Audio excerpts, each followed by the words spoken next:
আমি প্রথমেই বলতে চাই, আহ, বাংলাদেশের মুক্তিযুদ্ধ নেতৃত্ব দানকারী বাংলাদেশের প্রথম প্রধানমন্ত্রী তাজউদ্দিন আহমেদ এবং সৈয়দ জওহর তাজউদ্দিনের সন্তান, এবং আমি নিজেই একজন রাজনীতিবিদ হিসেবে আমি 2 টার্ম বাংলাদেশ সংসদের সদস্য ছিলাম, স্বরাষ্ট্র প্রতিমন্ত্রীর দায়িত্ব পালন করেছি এবং এখন আমি একজন সাধারণ নাগরিক।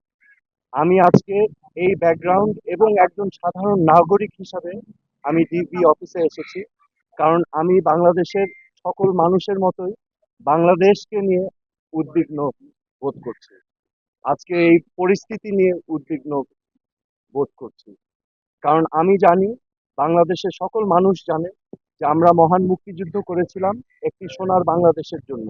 যেই সোনার বাংলাদেশে ন্যায় বিচার থাকবে, যেই সোনার বাংলাদেশে মেধা দিয়েই যাচাই হবে যোগ্যতা, যেই সোনার বাংলাদেশে গরিব ধনী সকলের জন্য মৌলিক অধিকার থাকবে, বাক স্বাধীনতা থাকবে, চিন্তার স্বাধীনতা থাকবে।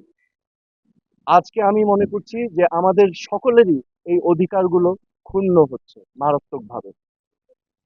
আজকে আমরা জানি যে এখানে কোটা আন্দোলন হয়েছে, কোটা সংস্কার আন্দোলন হয়েছে, এবং এই কোটা সংস্কার আন্দোলন নিয়ে আমাদের দেশে একটি অশান্তিপূর্ণ আহ, পরিস্থিতি বিরাজ করছে।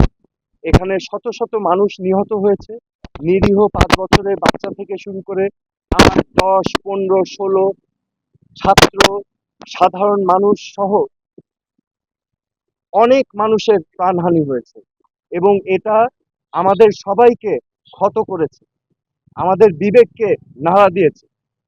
এই বিবেকের নাড়ার কারণেই আজকে আমি ব্যক্তিগতভাবে ডিবি অফিসে এসেছি। কেন এসেছি? আমি ডিবি প্রধানের কাছে 3টা প্রশ্ন নিয়ে এসেছিলাম। আমার প্রথম প্রশ্ন ছিল যে এই 6 জন সমন্বয়কারীকে গ্রেপ্তার করা হয়েছে নাকি সেফ কাস্টডিতে নেওয়া হয়েছে। দ্বিতীয় দ্বিতীয় প্রশ্ন, যদি অ্যারেস্ট হয়ে থাকে তাহলে আমার কোনো প্রশ্ন নাই, আমার কোনো দাবি নাই, কিন্তু যদি সেফ কাস্টডি হয়ে থাকে তাহলে আমি তাদের সাথে দেখা করতে চাই। ডিবি প্রধান আমাকে পরবর্তীতে ঊর্ধ্বতন কর্মকর্তার কথা বলে উনি আমাকে আহ, জানিয়েছেন যে এই 6 সমন্বয়কারী যেহেতু তাদের নিরাপত্তা নিয়ে উদ্বিগ্ন ছিল, সেই কারণে তাদেরকে সেফ কাস্টডিতে নেওয়া হয়েছে। এই কথা শুনে আমি প্রশ্ন করেছিলাম, আপনারা কিভাবে বুঝলেন যে তারা উদ্বিগ্ন তাদের নিরাপত্তা নিয়ে? তারা কি আপনাদেরকে জানিয়েছিল, রিকোয়েস্ট করেছিল? আমাকে তখন তিনি জানিয়েছেন, না, ওনারা বুঝতে পেরেছেন মনিটরিং করে।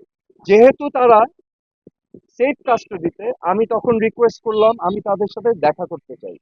তো প্রতি উত্তরে আমাকে জানানো হয়েছে যে দেখা করতে চাইলে ঊর্ধ্বতন কর্তৃপক্ষের পারমিশন নিয়ে আমার দেখা করতে হবে তাদের সাথে। আমার তৃতীয় প্রশ্ন ছিল, তাদেরকে কখন সেফ কাস্টডি থেকে মুক্তি দেওয়া হবে? এই প্রশ্নের জবাবে তিনি বলেছেন যে ঊর্ধ্বতন কর্তৃপক্ষ যখন ওনাকে নির্দেশনা দিবেন তখনই ওনাকে আহ ওনাদেরকে ছেড়ে দেওয়া হবে। সো আমার প্রশ্ন এখন, সেফ কাস্টডি আমার জানা মতে একজন নাগরিক যদি রিকোয়েস্ট করে তাহলে সেফ কাস্টডিতে নেওয়া যেতে পারে, কিন্তু রিকোয়েস্টের বাইরে যদি কাউকে সেফ কাস্টডিতে নেওয়া হয়, এটা কি আসলে সেফ কাস্টডি না এটা অ্যারেস্ট? তো এটা হচ্ছে আমার প্রশ্ন। এখানে আমি আপনাদের সম্মুখে স্পষ্টভাবে বলতে চাই, এই ছাত্র আন্দোলন, কোটা সংস্কার আন্দোলন নিয়ে যে সকল ক্ষয়ক্ষতি হয়েছে, ক্ষয়ক্ষতি না, ক্ষয়ক্ষতি কেন কিছু না, এই ক্ষয়ক্ষতি যেই সম্পদের ধ্বংস হয়েছে সেগুলো তো জনগণের সম্পদ, ট্যাক্স দিয়ে করা হয়েছে, এগুলো জনগণের সম্পদ, এগুলো হয়তো ভবিষ্যতে আমরাই আবার গড়ে নিব, কিন্তু একটি প্রাণ যেটা আমরা হারিয়েছি, একটি প্রাণও কি আমরা ফেরত পাবো? এই প্রাণ কি ফিরে আসবে? আমাদের মনে রাখতে হবে মুখ্য জিনিসটা কি, প্রাণের মূল্য কিন্তু কোটি কোটি কোটি কোটি কোটি টাকার থেকেও অনেক বেশি, এটা অমূল্য। তো আমার আজকে আপনাদের সামনে আমি স্পষ্টভাবে বলতে চাই আইন শৃঙ্খলা রক্ষাকারী বাহিনীদের, আমাদের সেনাবাহিনীদের, যে আমাদের ছাত্রছাত্রী ভাই বোনদের বুকে যেন আরেকটা গুলি না যায়। আপনারা বিরত থাকুন, এটা ঠিক না। This is not right. আমাদের আমি আজকে চলে এসেছি যে আমার টিমের কাপড় পরা, আমি আমার আবেগ, আমার বিবেকের তাড়না আমি চলে এসেছি এখানে। আজকে আমি মনে করি আমার মতো এই প্রশ্নগুলো বাংলাদেশের কোটি কোটি মানুষের মনে। আমার মনে হয় যে এখানে একটা সমূহ সমাধান প্রয়োজন, এবং সমাধানের প্রথম কাজ যেটা করতে হবে, প্রতিটি হত্যাকাণ্ড সুনির্দিষ্টভাবে ইন্ডিপেন্ডেন্ট এনকোয়ারি করে বিচার করতে হবে, এবং এগুলোর জন্য যারা যারা দায়ী তাদেরকে আইনের আওতায় আনতে হবে। বিচার বহির্ভূত কোনো হত্যাকাণ্ড করা যাবে না, এবং আমাদের এই সমাধান রাজনৈতিকভাবে করতে হবে। এই সমাধান সবাইকে নিয়ে আলোচনার মাধ্যমে করতে হবে। এই সমাধান করার জন্য প্রথম শর্ত আমি যেটা বললাম, যে বিচার করতে হবে। এই প্রাণহানির প্রত্যেকটা প্রাণহানির বিচার করতে হবে, এবং যারা এটার জন্য দায়ী তাদেরকে আইনের আওতায় আনতে হবে। তারপরে আলোচনার মাধ্যমে সমাধানে যেতে হবে। শিক্ষার্থীদের জন্য আমার মেসেজ আছে, আমাদের ভবিষ্যৎ স্বপ্ন যেন বিনষ্ট না হয়। আমাদের বাংলাদেশ আমরা লক্ষ লক্ষ শহীদের রক্তের বিনিময়ে আমরা অর্জন করেছি। এই দেশটা তোমাদের, এই দেশটাকে তোমাদেরই করতে হবে। It is your responsibility. Do not lose hope. Okay? এবং সামনের দিক ভালো দিন আসবে, কিন্তু এখন কষ্ট করতে হবে। হোপ আশা ছাড়া যাবে না।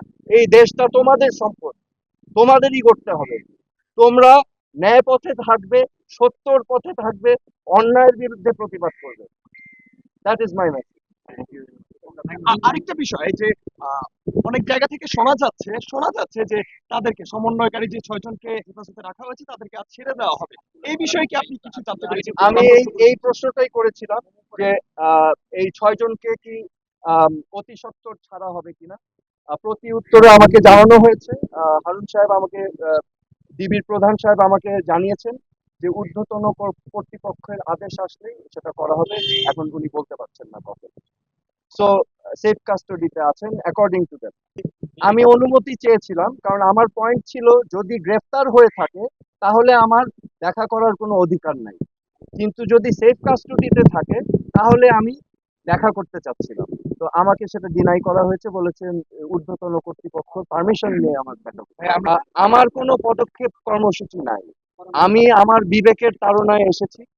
আমি যেটা আমি দেখছি চারিপাশে মানুষ যেই প্রশ্নগুলো করছে, যেই জবাবগুলো চাচ্ছে, আমি সেটাই জানতে এসেছি একজন নাগরিক হিসেবে। কিন্তু আমি বলেছি আমার একটা পরিচয় আছে, এই দেশের উপর আমারও হক আছে, এবং সবার হক আছে।